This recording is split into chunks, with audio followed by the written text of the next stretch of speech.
কালকে রাত থেকেই বৃষ্টি হচ্ছে বুঝলে, এখনো গাছের পাতায় পুরো বৃষ্টি লেগে লেগে রয়েছে। গাছের পাতায় দেখতে পাচ্ছ জলটা, বুঝতে পারছো? এই দেখো, এই দেখো, এই বৃষ্টি বৃষ্টি আমেজ। এই দেখো সব গাছ টাছ সব ভেজা, বুঝতেই পারছো বৃষ্টি হয়েছে রাত্রি থেকে, ভোরের দিকে হচ্ছিল। আর সকালটা কি সুন্দর লাগছে তাই না? মেঘলা মেঘলা একটা পরিবেশ, সুন্দর লাগছে সকালটা। আর এখন আমার যে কি হচ্ছে জানি না, কোনোদিন আমার সকাল 10টাতে ঘুম ভাঙছে, কোনোদিন সকাল 8টা বাজছে, আর এখন বাজে সকাল 6:30। আমার 6টা থেকে ঘুম ভেঙে গেছে, ওদেরও ঘুম ভেঙে গেছে। Good morning. আমি উঠে যেতে যেই দরজা খুলেছি, দরজার আওয়াজ পেয়ে এদেরও ঘুম ভেঙে গেছে। তার আগে দেখলাম ঘুমোচ্ছে বুঝলে।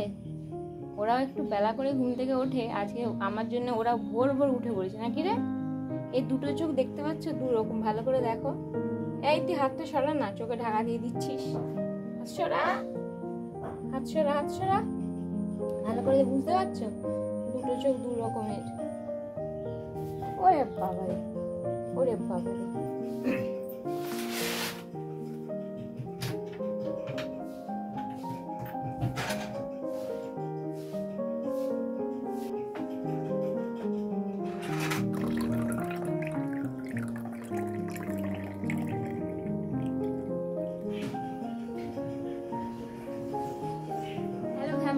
Good morning, welcome back to my channel. প্রতিদিন আমি তেঁতু জল দিয়ে দিনটা শুরু করি, আজকে মিষ্টি দিয়ে শুরু করলাম। মানে এটা হচ্ছে মৌরি মিষ্টি ভেজানো জল। বাবা বললো যে কিছুদিন চিরতার জল খেয়েছিলাম 1 সপ্তাহ মতো পরপর টানা, তো বললো যে এখন 1 সপ্তাহ টানা পেটটাও ঠান্ডা করা দরকার আছে।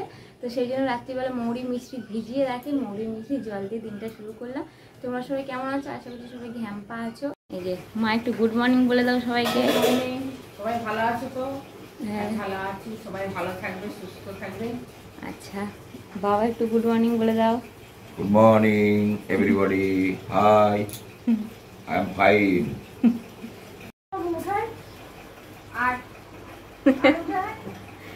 আজকে ভাই লাস্ট কার হয়ে গেছে, অন্যদিন অন্য একজন লাস্ট কার থাকে। আজকে আমি ফার্স্ট কার আর হচ্ছে ভাই লাস্ট কার হয়ে গেছে। প্রতিদিন আমি লাস্ট কার থাকি, আজকে আমার সকাল 6টায় ঘুম ভেঙে গেছে, সেই জন্য ফার্স্ট কার হয়ে গেছে।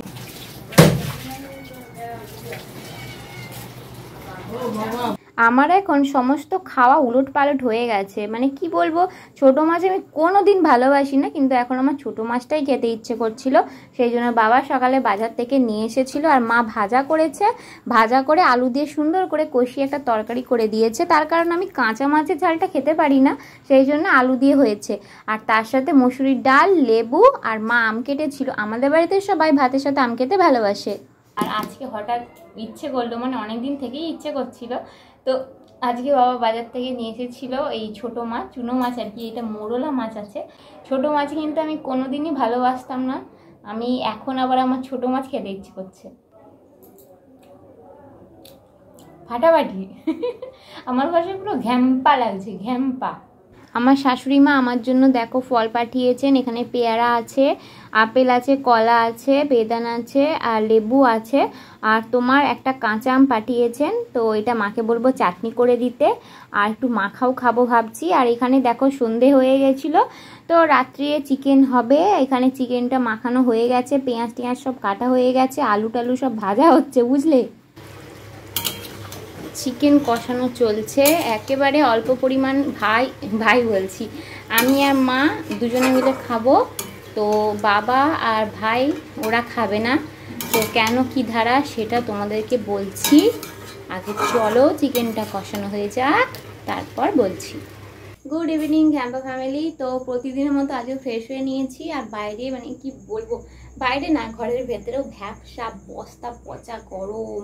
বৈশাখ জ্যৈষ্ঠ মাসের গরমটা ছিল অন্যরকম, এখন শ্রাবণ মাস পড়েছে, এখন গরমটা অন্যরকম। তোমরা সবাই ফিল করতে পারছো তাই না? যাই হোক, আর তোমাদের তখন যেটা বলছিলাম, চিকেনটা একদম রেডি হয়ে গেছে। আর আমার মায়ের জন্য চিকেন হয়েছে, আর বাবার আর ভাইয়ের জন্য মাটন হবে। তো এমনিতেও বাবা মাটনটা ভালোবাসে বলে বাবা খাচ্ছে, বাবার কোনো ব্যাপার না।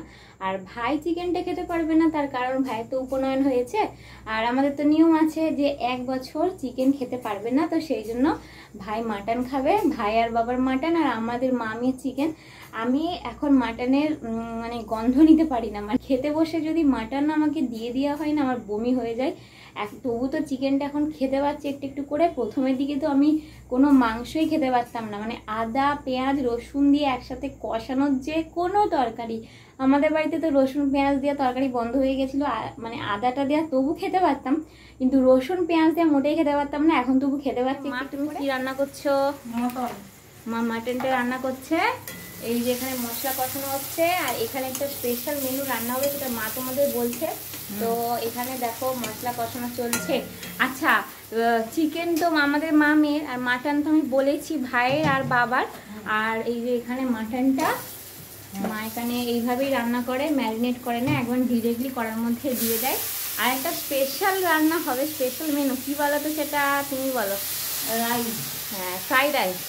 তো এখানে এই যে তার সব সরঞ্জাম আছে, গাজরটা নেই, গাজরটা মা বার করবে, কাটবে, তারপর রান্না হবে। এখন মা ভাতটা করছে, তাই তো? রাইসের মানে ফ্রাইড রাইসের যে ভাতটা সেটা হচ্ছে, আমি সরে যাই দুটো পরিমাণ ঝাল করবো। আর এখানে মাটনটা হচ্ছে। চলো ফাইনাল লুকটা তোমাদের দেখাবো, আগে রান্নাটা হয়ে যায়। দেখতে বন্ধ করতে পারছি না, খাচ্ছি ও করে দিয়েছে। ফ্রাইড রাইসের জন্য দেখো ভাতটা এখানে ফ্যানের তলায়, মানে ফ্যানের বাতাসে একটু শুকনো করতে দেওয়া হয়েছে, আর চিনি ঘিটা এর মধ্যে দেওয়া হবে, মাখানো হবে। আর এখানে দেখো ফ্রাইড রাইসের জন্য যেগুলো লাগবে, কাজু কিশমিশ, বিনস বাবা পায়নি, বরবটি কলাই এনেছিল ওটা, আর গাজর ক্যাপসিকাম সব মা ভালো করে ভেজে দিয়েছে। আর দেখো রাতে গরম গরম ফ্রাইড রাইস একদম রেডি হয়ে গেছে। আর এদিকে ভাইয়ের আর বাবার মাটন কষাও কিন্তু রেডি হয়ে গেছে।